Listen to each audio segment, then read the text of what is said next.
You've seen H-1's hoverboards and some of their electric scooters on the shelves in the big box stores, but you haven't seen these two new Pro Series scooters because they're brand new. This is the H-1 Ace R350 and R450. Are these a good choice for larger riders? Well, we're gonna find out because we're finally gonna do the test that everybody's been asking us to do. In this full review, we've got a new range test challenge, Ramir at 235 pounds versus Paul at 165 pounds to find out, what's the difference in range when you've got a rider weight difference of 70 pounds. And we'll find out what's in the box, test the top speeds with both a 235-pound rider and a 165-pound rider, test the limits of hill climbing, check it out on gravel trails, explore the pros and cons, and we'll check out who they're for and who should get something else. Let's see what's in the box. All right, we're back on day one and it's time to meet the scooters. These are our first H-1 Pro Series scooters, so we're gonna unbox the Ace R350 and R450, put them together, charge them, and get ready to go range test.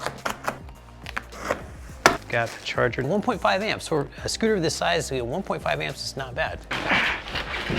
This is very different from other H-1 scooters we've seen. This construction is, this is a Pro Series, so it's gonna be expected to be a little different. Oh, that is so nice. Look at that. Ooh, that feels good. Oh man, this is a different and completely original. And then up top, lots of fasteners. I like this. Sometimes you only get the fasteners like front and back and you can get a side-to-side wobble, but this has them all the way around. That's gonna make a really firm connection to the stem. And then they don't leave you guessing about where they go to. There's also no guessing in the wires, everything's plugged in already, so I just have to feed this through. What I like to do is always get all the fasteners in first before you do the final tightening. And that way, in case you need to wiggle things around a little bit to get the screw started, you've got some room. All right, so 6 fasteners. It takes a little longer to put together than some scooters, but it's worth it. It's gonna make handlebars feel a lot more solid. We're ready to turn it on. Ooh, shiny.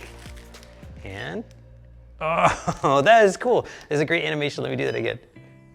That is really cool. Look at it, blooms right in the middle and goes to the edges. That is a clean looking dashboard. We've got our battery meter, miles per hour, our odometer, and our modes over here. And I'll bet, yep, switch modes.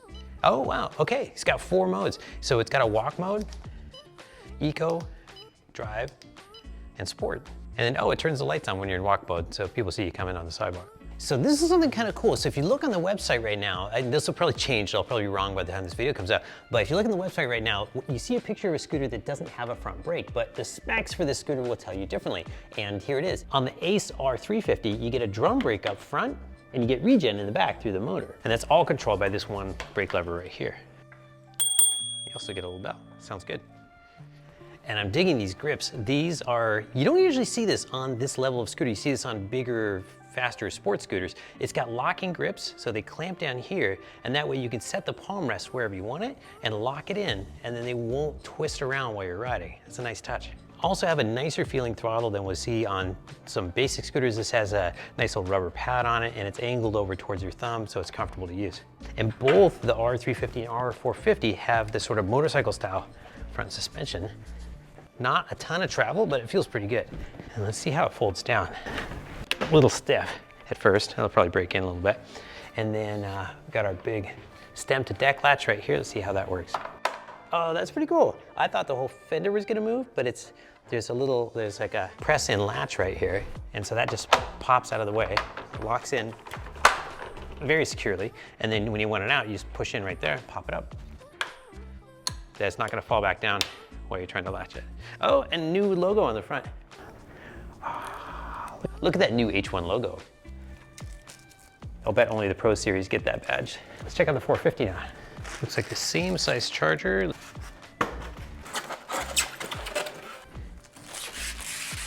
All right, let's see if it's got the same display. Yep, same cool animation in the beginning. Looks like the same features. Okay, so now this lines up with the photos I've seen online. So in this case, your one lever is controlling a mechanical disc and most likely some regen as well. Oh, look at this badge. I didn't see this. It's on both of them. That is so cool. Oh, and it's on the stem too, Pro Series right there, H-1. All right, so let's find out how fast the R450 goes in each speed mode. I'm gonna start off in walk mode. I'm gonna give it a little push. So we're not 0 start, and 3 miles an hour in walk mode, 9 miles per hour in eco. We jump up to 15 in drive, and 20 in sport. That's our specified top speed for this scooter. Let's see what the speeds are in each of the modes on the R350. So this is unexpected. Walk mode on the R350 is 2 miles per hour to the 3 miles per hour of the R450. Eco mode goes 8, where the other one went 9, 12 miles per hour in drive mode for the R350, and the specified top speed is 15.5, so it's rounding up to 16 for sport mode. Now we're gonna check the top speed of the R350 and the R450 with me, a 165-pound rider, and Ramir at 235 pounds. We're gonna start with Ramir on the R350. And now it's my turn on the R350. 5, 7, 8, 9, 10, 11, 12, 13, 16. Get up to speed fast. And I got 15.7 miles per hour. Now it's Ramir's turn on the R450. And Ramir got 19.2 on the R450. Now it's my turn. 8, 10, 11, 12, 14, 15, 16, 17, 18, 20.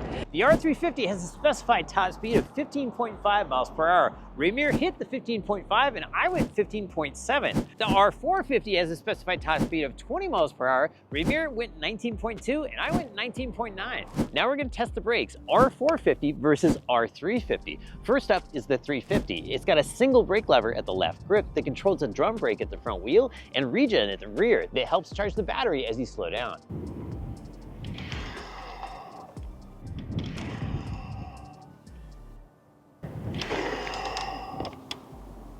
And next up is the R450. It also has a single lever at the left grip, but this one controls a disc brake at the rear wheel and regen there too.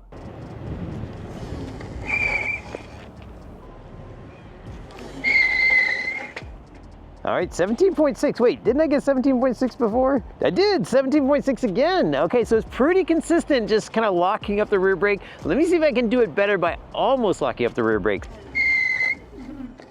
I can feel that regen right there at the end. That's kind of neat.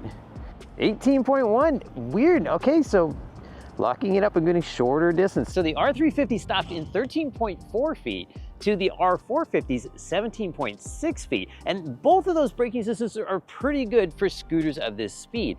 But the reason that the R350 outstopped the R450 is that it's got its main brake, the drum brake, up front. And when you're stopping, all the weight and all the traction goes forward to the front wheel.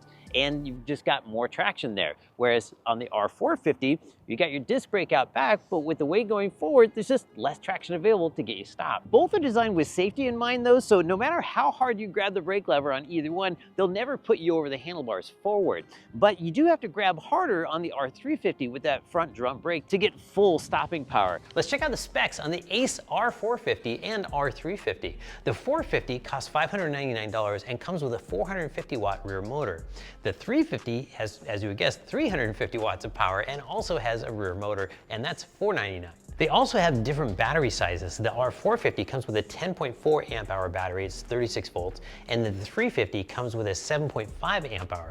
And since they come with the same charger, it means this one takes longer to charge. It's 7 hours and 5 hours by my calculations anyway. If you ever want to do that calculation, take the amp hours of the battery and just divide it by the amps of the charger. Visually, they look almost identical. In fact, if you're on the deck, the only difference you'll see is that the R450 comes in black and the R350 is in gray. Of course, you get more range on the R450. The manufacturer's spec is 25.6 miles in eco mode, where you get 18.5 miles in eco mode on the R350. But we'll see how we do out in the real world. We typically get about half the manufacturer's numbers on our range test course. The rider weight capacity of both scooters is relatively high at 264 pounds, and the weight of the scooters is 42 and about 40 pounds. But I'm gonna throw it on our scale right now and get the ESG official number.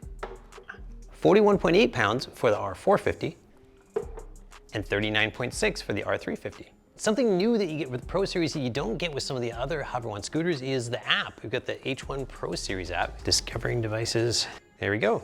I love that they name it. Thank you for naming your scooter.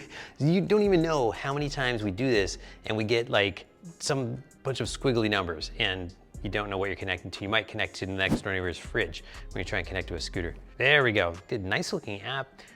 We've got some navigation here. It'll tell us a total trip mileage, and you can track your rides from what I hear. You can lock your scooter. So now it's locked. Oh, can I not push it? Let me see. Oh, it locks the wheel. And then maybe, let's see, sometimes these will make noise if you annoy them enough. But no, I don't think it will. I think it's just, okay, we're just locking the wheel, and it's showing the lock right there. Okay, oh, nice. We can turn cruise control on or off. It defaults to off, and I really like that. All right, and here they call it pedal to start. We typically call this zero start. That's off right now. I'm gonna turn that on, and then we won't have to kick to get it moving. And oh, look, it gives you a little blinking thing here to let you know that the throttle is live, and if you push it, it's gonna go. That's kind of neat. I've never seen a scooter do that. And then, of course, we can change the modes right here by poking the different modes, but that's just easier to do on the dashboard, so we'll leave that. And then you can also change your units. So if I switch to kilometers, there it goes. Wow, it's really fast. So then if I go into the gear up here, you've got your personal details, but then you've got device update. I love that. This is a function that's like every scooter that's got Bluetooth should have this. It just means that you're gonna be able to update your firmware in the field, and your firmware is just never gonna go out of date. And the one they shipped is apparently the current one, because I don't see any updates available here. So we've received it with 56% charge, and that's a good amount of charge to have in your battery for long-term storage. So they're clearly smart about charging these before they pack them up. All right, hill climb test is coming up next. Stay with us. Ramir and I are both gonna ride these up the ESG test hill to see how much faster I am than Ramir up the hill. See how fast it climbs with a 165-pound rider, and what's your weight right now? Right now I'm 135. 135? I mean 235, I wish. All right, 235 pounds versus 150 pounds up the ESD 10% grade test hill. A few moments later. I didn't make it. That was a tough hill, but now let's try it with me riding the R350. So 165-pound rider, R350 on the 10% hill. Let's go. Go. All right. About 7 miles per hour is my indicated average speed on the R350 up the hill. Coming up on the 200-foot mark right about now. All right, give it a couple extra feet just in case.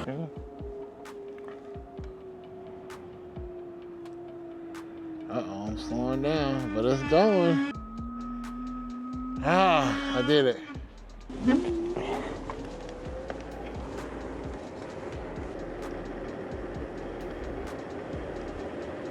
A 10% grade hill is about the steepest you're gonna encounter on a typical ride. If you're riding a bicycle, it would make you wanna get off and push. Despite the R350 not being able to climb our steep 10% grade test hill with a 235-pound rider, both actually climb better than typical for the price. For example, the R350 beat the 9x ES4 up the hill, and the R450 beat the original 9x Max, both by a difference of half a second. But the takeaway for me is that if you're a larger rider and have steep hills in your life, get the R450, or if you want ultimate hill climbing per dollar, the Journey Max beats them all by 4 seconds, but without the suspension and the smooth ride. This next test is one you guys have been asking for since 2019, and we've never done it before. We're gonna compare the range with Ramir at 235 pounds to my range at 165 pounds for both scooters. And the way we're gonna do that is yesterday we came out and did this whole range test with Ramir on the 350 and me on the 450. And today we're flipping that. I'm riding the 350, Ramir on the 450, and we get all done. We're gonna compare the numbers and see how it all comes out. Let's go. All right. Let's see how far they went in our range test. The factory has tested the R350 to cover 18.5 miles in eco mode, but on our hilly range test course, riding as fast as possible in sport mode, I covered 14.5 miles and Ramir rode 12.8. The R450 is specified to cover up to 25.6 miles in eco mode, but in sport mode, I got 20.2 miles and Ramir got 14.1. So on average, a 235-pound rider covered 78% as many miles as a 165-pound rider, which is a way larger difference than we expected. And we're gonna keep doing this kind of test to see if this is typical. So stay tuned for more. All right, so what's the ride quality of the R350 and R450 like? Well, right now I'm riding the R350, but this really goes for both of them. You know, first, I really like the ride quality of the 10-inch tubeless tires, and also the fact that, you know, they've got sealant inside, so I don't have to worry about getting a flat. Now, pair those with the motorcycle style front suspension, and you've got a ride that's gonna smooth out, you know, like 90% of the roads you come across. Like, you know, awful roads are gonna be awful, but 90% of the time, it's a really smooth ride, and definitely smoother than I expect for the price. The throttle response is also a lot sportier than what I expect for the price. In fact, if you launch the 450 just wrong enough, you can actually get it to power wheelie a little bit, which is actually kind of fun. I love the shape and overall style of the dashboard. It's easy to read outside,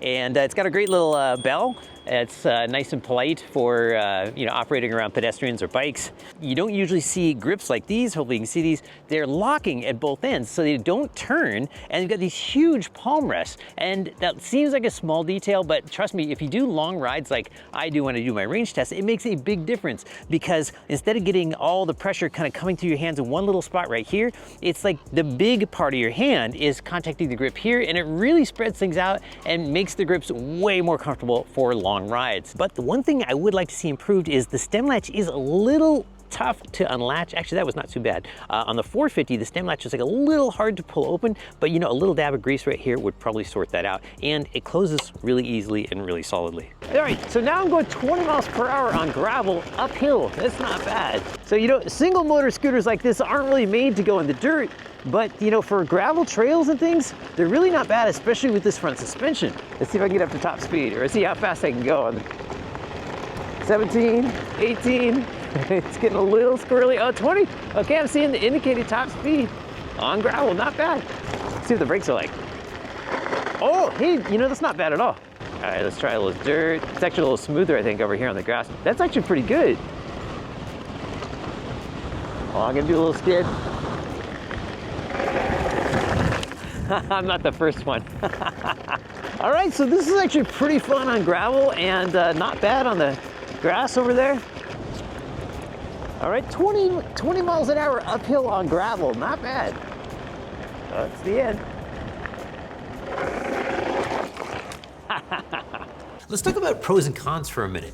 The pros of the Ace R350 and R450 include both are, I think great looking scooters for the price. They're both UL approved for safe charging, have tubeless self-healing tires. The performance is good for the price, and at this price point, the ride quality might be unbeatable. And both include an easy to use app. Cons include the stem latch takes a firm pull to open, and though braking performance is good overall, I'd like to see a front brake on the R450. Who are they not for? Well, if you're over 220 pounds and you've got a lot of steep hills in your life, I definitely recommend the 450 over the 350. Or if you want even more hill climbing power, then consider the dual motor Journey Max. That's the same price as the R450. If H-1's Ace R350 or R450 sound like a good fit for your style of riding, make sure you use the link in our video's description and use the coupon code to get the lowest possible price. And full disclosure, when you click the link or use the code, we do make a small commission, but all of that goes back towards making more videos like this one, and we really appreciate your support. This is Paul from Electric Scooter Guide. Ride safe and don't forget to wear a helmet.